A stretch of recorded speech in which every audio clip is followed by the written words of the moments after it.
Heliocentric model in a nutshell, just so that we're all on the same page. We have a sun in the middle, Earth, and a moon that orbits the Earth. The Earth rotates once on its axis every 24 hours in a counterclockwise manner. The moon rotates or orbits around the Earth once every 29.32 days, also in a counterclockwise manner. And the Earth and Moon together rotate around the Sun once every 365 days in a counterclockwise manner. All right, here we're setting up the heliocentric solar eclipse model simulation. We have an Earth and a Moon. This is top-down view from the North Pole. This is the center of totality as the Earth, Moon, and Sun line up directly. This will be the center point of our simulation at the 12-hour mark, or the 6-hour mark in a 12-hour simulation. We'll have two views from space. One will be from behind the moon, one will be askew actually, and then we'll have one that's looking from the moon to the sun, or from the Earth to the sun through the moon. So we'll have three views to see here. See, everything's moving, and I'm not pulling anything over your eyes. This is how far the moon moves in 2 hours, according to math.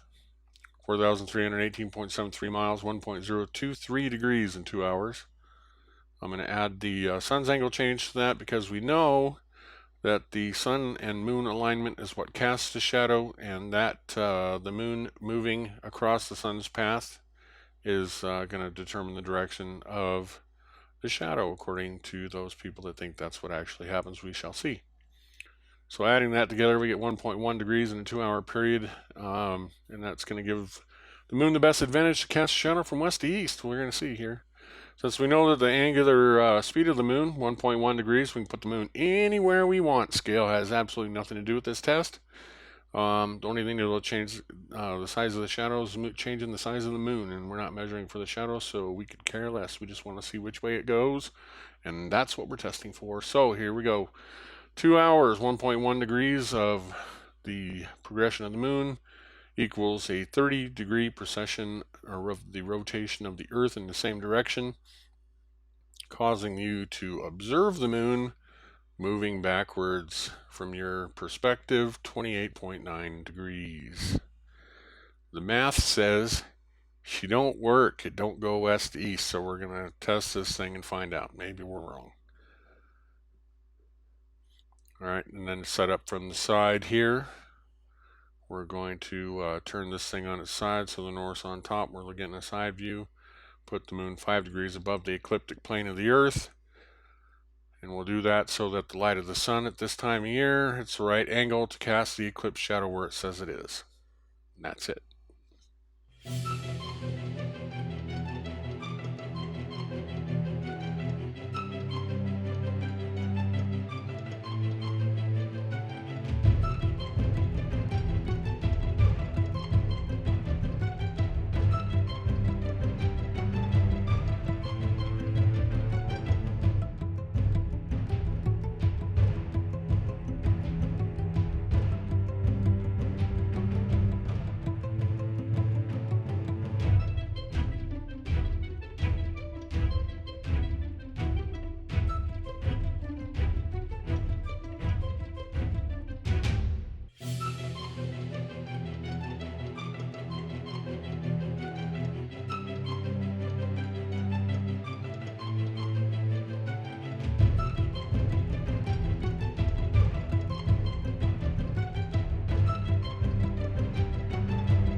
In conclusion, the model demonstrates visually that the mathematical description is accurate, and as such, it is impossible that a solar eclipse shadow can pass from the west to the east over the surface of the globe Earth according to the heliocentric model. Since a heliocentric model is proven demonstrably to be a wholly inaccurate and absolutely false means of describing the cosmology of the Earth upon which we live, it must be thrown out in its entirety. Being 180 degrees opposed in operation to observable reality, a more incompetent, unreliable, and inept description of physical reality than the heliocentric model does not currently exist. I cannot be the first man to work out this fundamental error of operation in the heliocentric model, and as so much time, effort, funding, and publicity is given to promotion and education of this so-called science, one must begin to wonder as to why such an obviously fictional cosmology continues to be described as reality when nothing could be further from objective truth than heliocentrism. Cui bono? Who benefits from promoting this deception? There's only one answer to this question, and the answer is in the one book that nobody seems interested in reading, the Holy Bible. The unaltered Word of God gives us the answer, declaring the end from the beginning unerringly, and describing a deception that will fool even the elect of God. Now that we can see our world for what it is not, let us strive to find a way to describe what it is. Going forward, I will delve into truth of every sort, and connect that truth back to the Word of God, so that we may not all of us remain deceived by the works of Satan, and those that wittingly and willingly do his bidding, as well as showing how most of mankind has wandered after the beast. As ever, do not believe me. Test these things yourself. The truth can be known, and I am but a fallible man, nothing more. Thank you for watching. God bless.